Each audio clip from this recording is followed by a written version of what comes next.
大家好，我係振海，咁我係5隻狗狗嘅爸爸，我身邊呢一隻咧就叫吉吉，咁都係其中一隻領養嘅狗，咁佢係喺高速公路嗰度救翻嚟嘅。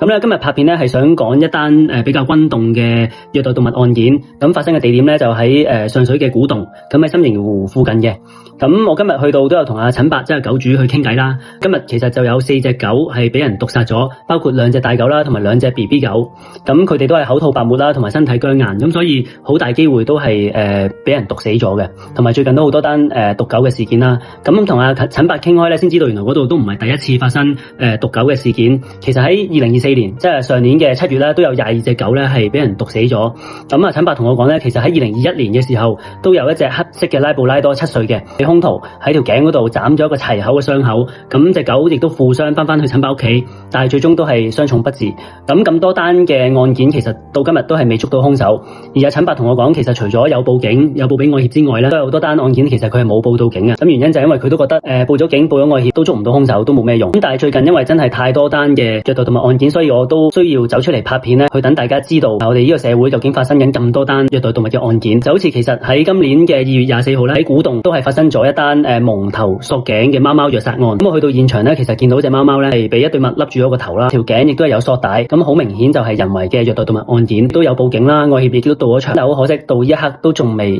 捉到個兇手。其實虐待動物案件咧係好難去查嘅，因為本身動物係唔識得講嘢啦，佢哋唔可以做人證啦，都唔可以出嚟指證邊個係兇手啦，所以先至需要我哋去出聲，需要我哋愛護動物嘅人咧去企出嚟幫佢哋發聲。所以之後咧我都會繼續去拍片啦，去講多啲有關動物福利法啦、人寵共融城市啦，或者係推廣動物福利嘅政策，等大家去關注動物嘅權益。我哋下次再見。最後提大家記住聯署支持動物福利法，建立人寵共融香港。